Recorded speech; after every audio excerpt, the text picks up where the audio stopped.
Jadi pembahasan ini sebenarnya berawal dari apa yang disebut dengan wujud atau ada.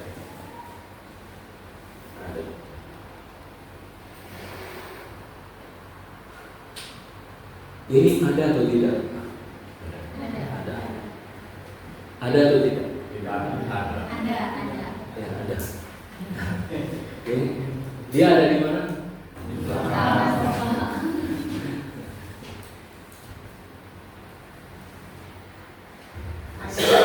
Selain dia di belakang, dia ada di mana? Di mana? Di pikiran. Nah, dia ada di pikiran. Oke? Dia ada di pikiran. Dia bisa masuk nggak dalam pikiran saya? Hah?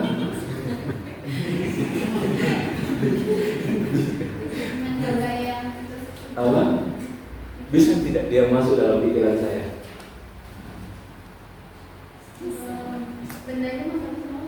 Nah, bendanya nggak bisa masuk. Lalu yang masuk yang mana?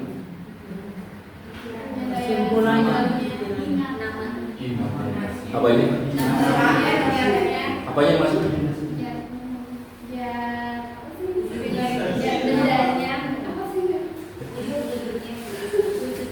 Yang kita masuk dengan pikiran. Ini wujud tidak? Oke. Dia ada di pikiran atau tidak? Saya bisa bayangkan atau tidak? Terus yang masuk yang mana? Karena ternyata dia tidak masuk. Secara fisik. Hah?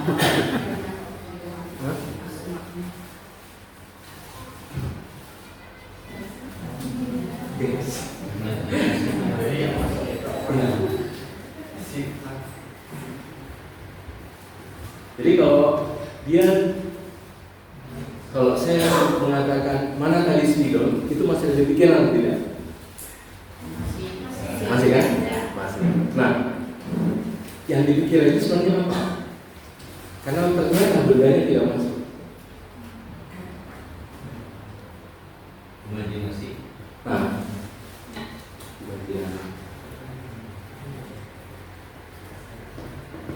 Betul. Khayal. Yang masuk adalah imajinasinya atau biasa disebut dengan bentuk surah. Disebut dengan surah bentuk. Jadi selain ada benda fisiknya, ada yang disebut dengan bentuk atau imajinasi atau dimensi khayal. Oke. Karena yang masuk bukan bendanya, yang masuk bukan bendanya, tapi yang masuk itu adalah ya imajinasinya atau khayalnya atau disebut dengan surah atau bentuk. Nah, sehingga kalau kita mau memanggil dia datang, kita bisa nggak bayangkan spidol itu dia datang. Kenapa? Karena dia tertanam di alam khayal kita. Dia ada di alam khayal. Nah, sehingga kita bisa memanggil. Nah, sekarang saya tanya, kalau semuanya gelap, kita bisa lihat ini tidak? Sekarang bayangan di sini bisa dimunculkan tidak? Nah, kenapa bisa muncul di bayangan kita, di pikiran kita? Karena betul, karena ya ada cahaya. Karena kita tidak mungkin melihat tanpa cahaya. Sama dengan ini, kalau gelap gulita, kita tidak bisa melihat. Ini yang depan mata kita tidak melihat. Nah, sekarang bayangkan di pikiran kita bisa melihat dengan baik. Itu karena ada cahaya. Allahu nurus samawati wal ardh. Allah adalah cahaya langit dan bumi. Dia menerangi semuanya dari alam materi ini sampai ke alam khayal, sehingga kita bisa melihat dengan baik di pikiran kita. Makanya orang yang gelap, dia akan kehilangan apa yang ada dalam benak pikirannya kalau dia gelap. Nah, kenapa kita bisa menyaksikan itu? Karena ada nur, ada cahaya, sehingga kita bisa menyaksikannya. Nah, kalau begitu, kalau demikian, siapa yang memberikan pengetahuan? Apakah hanya karena saya melihat, saya tahu, atau karena Tuhan memberikan cahaya itu sehingga saya tahu? Iya, kan? Selama ini kita tidak menyadari, selama ini kita menyangka ini usaha saya, ini karena saya belajar, ini karena ini, tapi kita tidak tahu bahwa semua itu dari Tuhan. Seandainya Tuhan tidak memberikan cahaya, kita jahil mutlak ya, kita sama sekali tidak tahu. Jadi yang memberikan semua pengetahuan itu adalah Tuhan secara langsung, tapi kita tidak pernah menyadari itu adalah pemberian Tuhan secara langsung. Nah, karena itu kita ini jahil, jahil, dan Tuhan itu alim. Oke. Makanya salah satu sifatnya alim.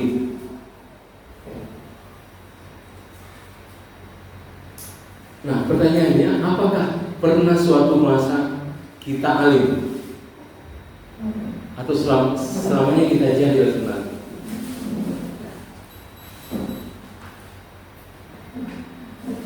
Kita alim ketika Tuhan memberikan pengetahuan. Artinya, kita ini tidak punya apa-apa tanpa Tuhan memberikan pengetahuan. Makanya kita sebenarnya dalam keadaan jahil hingga Tuhan memberikan pengetahuan itu kepada kita. Karena itulah Rasulullah tidak pernah berhenti untuk meminta kepada Tuhan, Allahumma zidni ilma. Kenapa? Karena kita seyogyanya tidak punya apa-apa, termasuk kita tidak punya ilmu. Yang memberikan itu semuanya hilang. Nah, ini baru ilmu. Ini baru ilmu. Begitu juga sebenarnya yang lain. Apapun yang kita miliki itu, kita hanya menyangka itu adalah kita dan punya kita dan semuanya ada menurut kita. Tapi sebenarnya tanpa ilahi Allah Subhanahu wa taala, makanya tanpa Allah Subhanahu wa taala semuanya itu kita tidak ada tahu, tidak punya dan seterusnya. Sehingga hakikatnya sebenarnya kita senantiasa dalam kejahilan. Yang ada itu Allah selalu memberikan cahayanya kepada kita. Dengan cahaya itulah kita tahu. Ada yang kita tahu, ada yang kita paham.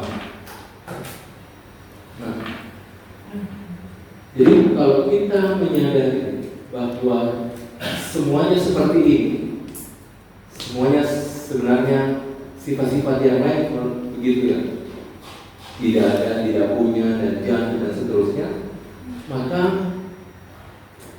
yang ada hanya ilahi. Makanya dalam Al-Quran manusia itu disebut dengan fuqara. Ya ayuhan nas antumul fuqara ilallah.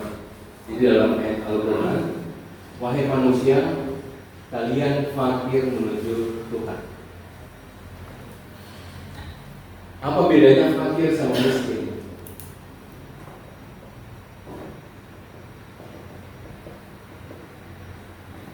Quran menjelaskan, ya ayuhan nas, wahai manusia, antumul fuqara ilallah. Kalian fakir menuju Tuhan. Apa bedanya fakir sama miskin?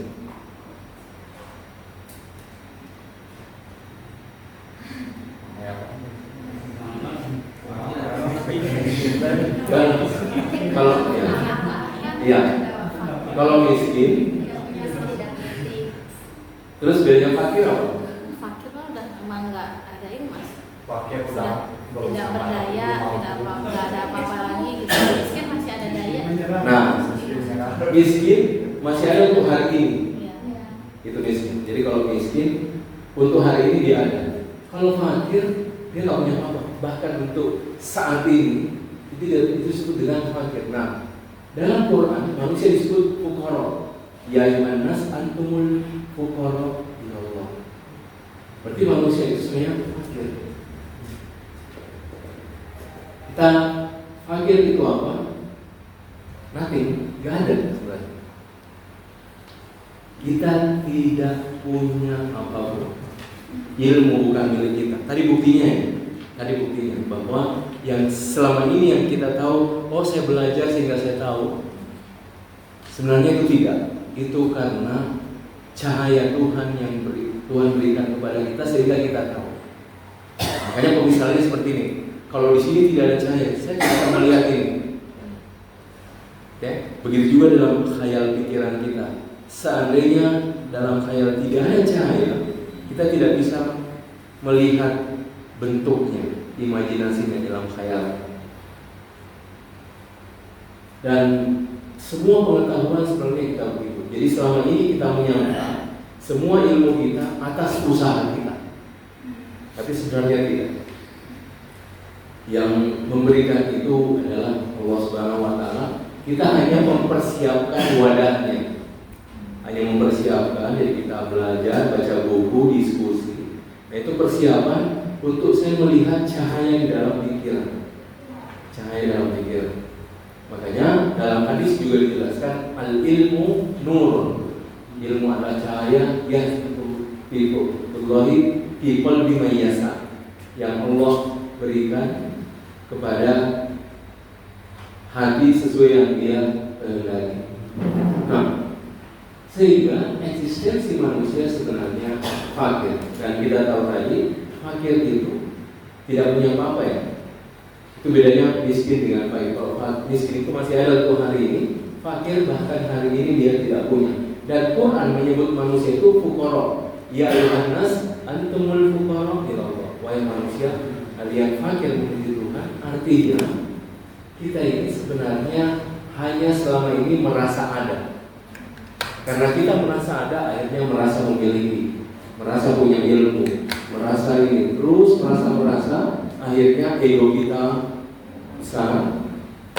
Kita ada angkuh, ada ria, ada hasut, semuanya itu berawal dari kita merasa ada.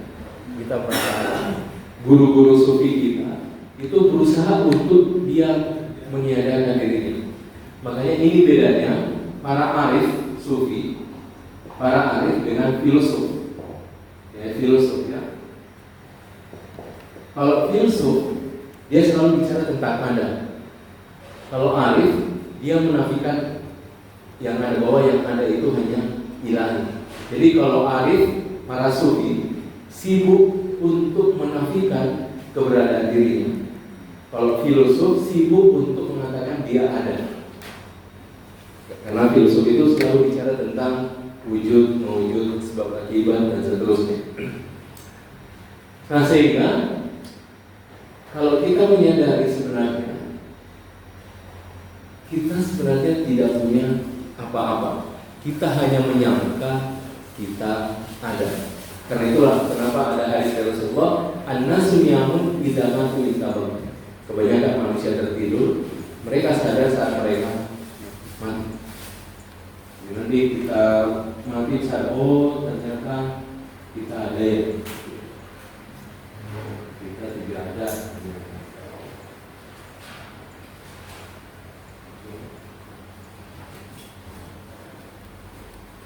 Ada yang bertanya? Ya. Apa? Iya. Dari tadi belum. Biasanya Ustaz suka ini istirahat dulu. Ketika tadi Ustaz bilang saat kita merasa ada, Ya. itu pikiran perasaan itu sebetulnya bagaimana dalam kehidupannya dari diri kita? Sedih segala macam.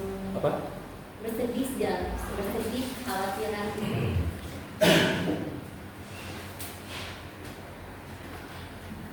Dalam diri manusia sebenarnya ada 3 yang paling utama. ada keyakinan, kemudian ada emosi, lalu kemudian ada keinginan.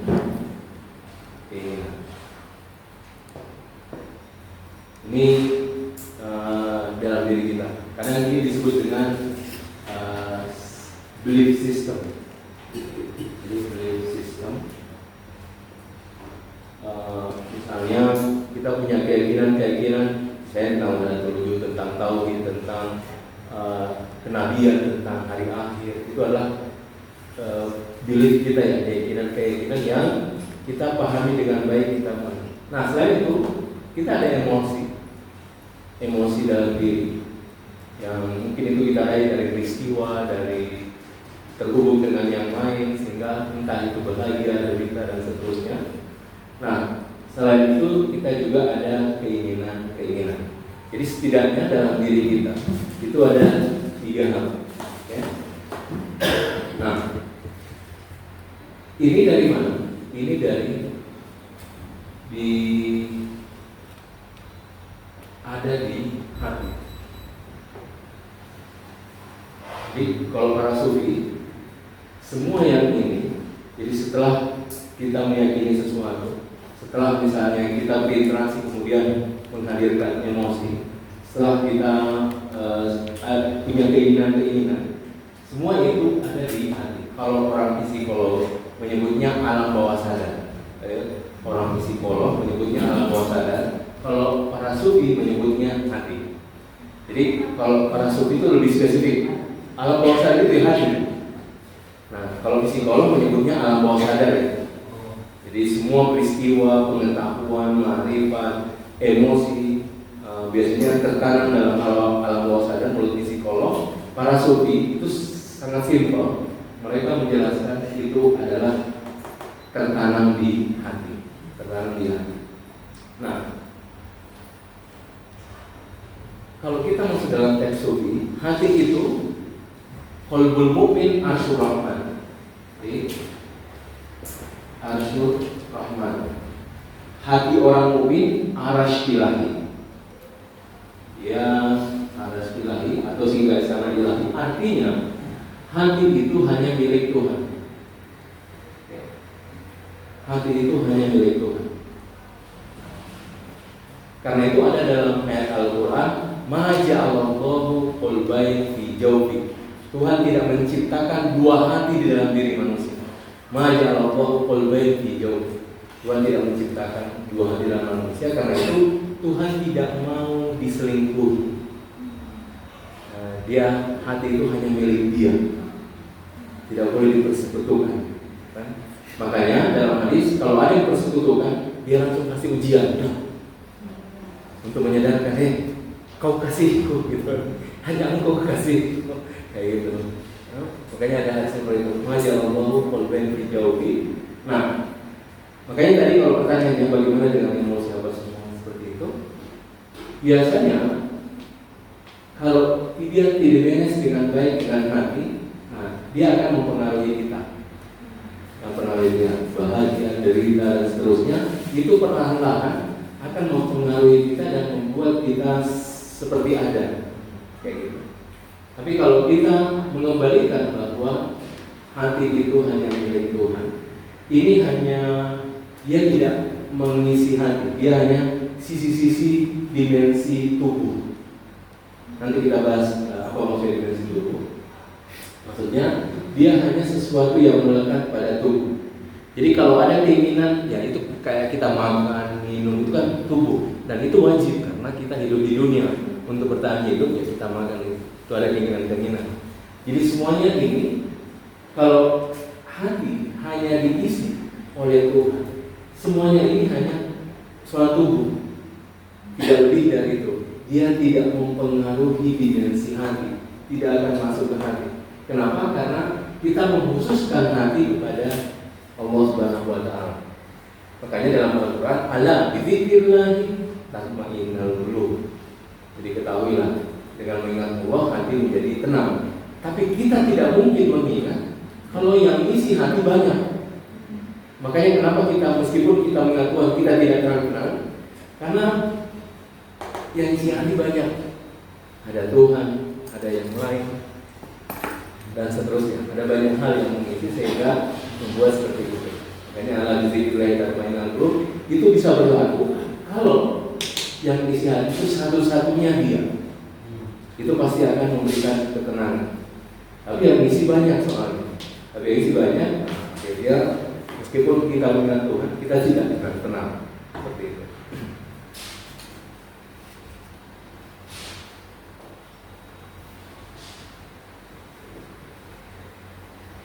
Masih ada pertanyaan? Ada sebentar. Oke. Ya. Hati kan kolbu. Hati manusia itu mana ya? Apakah hati yang sebenarnya hati atau yang mana kolbu? Nah, kalau yang sepanjang yang saya tahu, kolbu itu dia tidak ada di ruang fisik. Makanya dalam hadis dijelaskan ada wadah di dalam dirimu, di mana wadah ini bisa meluas dan bisa menyempit, dan itu adalah hati. Makanya kalau tubuh fisik dia tidak bisa meluas menyempit, ya udah segitu. Tapi kalau dalam hadis dijelaskan ada wadah dalam dirimu, di mana wadah itu bisa meluas dan bisa menyempit.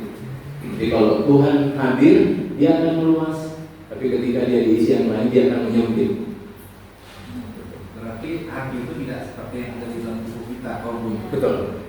Betul. Makanya dia kaitannya dengan barzah antara ruh dan nafs. Ya. Banyak yang berpendapat kan, banyak yang belum tahu mungkin hati itu ya seperti yang ada di dalam tubuh kita. Iya. Itu belum dijelaskan. Iya. Siap. Oke. Siapa? Ya.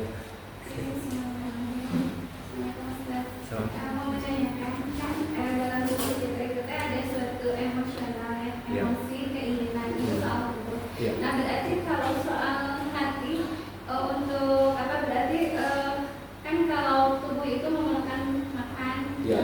dan ada suatu emosional.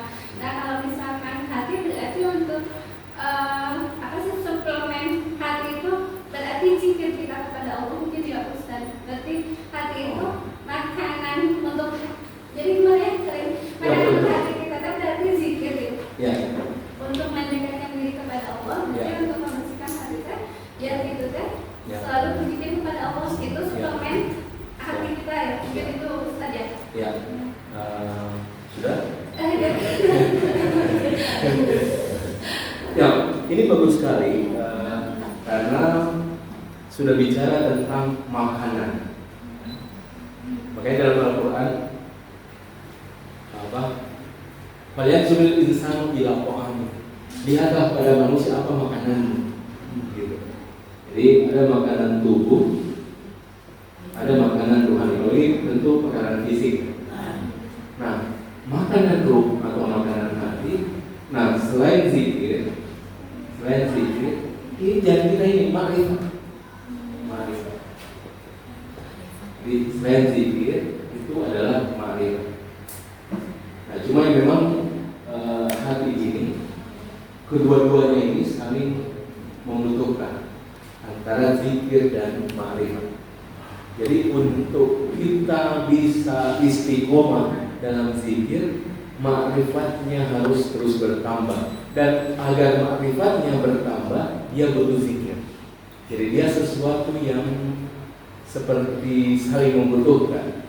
Zikir butuh ma'rifat, ma'rifat butuh zikir. Makanya makanan hati itu bukan cuma zikir dan bukan cuma ma'rifat. Nah, sehingga nanti makanya banyak orang tidak memahami tentang makanan hati. Itu hanya kita pahami nanti setelah di alam barzah atau di alam ukhrawi. Karena di sana makanan itu bukan lagi dari materi dunia, karena dunia ini alam materi. Di sana bukan alam dunia, alam materi. Sehingga makanannya adalah ma'rifat. Di dunia ini kita tidak tahu bagaimana nikmatnya ma'rifat kan? Yang kita tahu nikmat itu minum kopi, kan? Makan pisang goreng itu nikmatnya ini apa? Nikmatnya tubuh. Nah, di sana karena bukan tubuh, makrifat itu nikmat. Nah, makanya kita di dunia tidak bisa membayangkan, tidak bisa membayangkan, kok bisa makrifat itu nikmat? Kita tidak bisa membayangkan. Karena di dunia ini justru kita menjauh ya. Kajiannya berat. Kita langsung menghindar duluan gitu. Karena kita tidak tahu nikmatnya. Sedangkan di sana adalah nikmatnya itu makrifat. Nah, zikir ini untuk mengokohkan makrifat tadi, makanya dua-duanya saling membutuhkan. Zikir butuh makrifat, makrifat butuh zikir. Itu berkelindan sehingga kita bisa istiqomah dalam Allah Subhanahu wa taala. Oh ya, silakan. Ya. Tadi soal spidol. Oh, spidol. Tadi kan kita mencontohkan spidolnya diperlihatkan yang spidolnya ada Ya. dan mengisahkan Ya. ada. Kemudian adanya itu di mana karena spidol itu tidak masuk. Ya. Jadi kemudian apa yang masuk itu adalah imajinasi. Ya. Tapi ini dijelaskan lebih dalam khayal ini karena biasanya ketika kita ngomongin sesuatu yang khayal itu ya tidak ada, tapi spidol itu kan menunjukkan gitu dan itu ada. Ya. Sementara kalau kita bicara dunia khayal, dunia peri itu kan sesuatu Ya. yang kayak Ya, nggak ada. Ya, gitu. Terus? Dan kemudian kenapa istilah ya khayal itu yang digunakan maksudnya? Oh,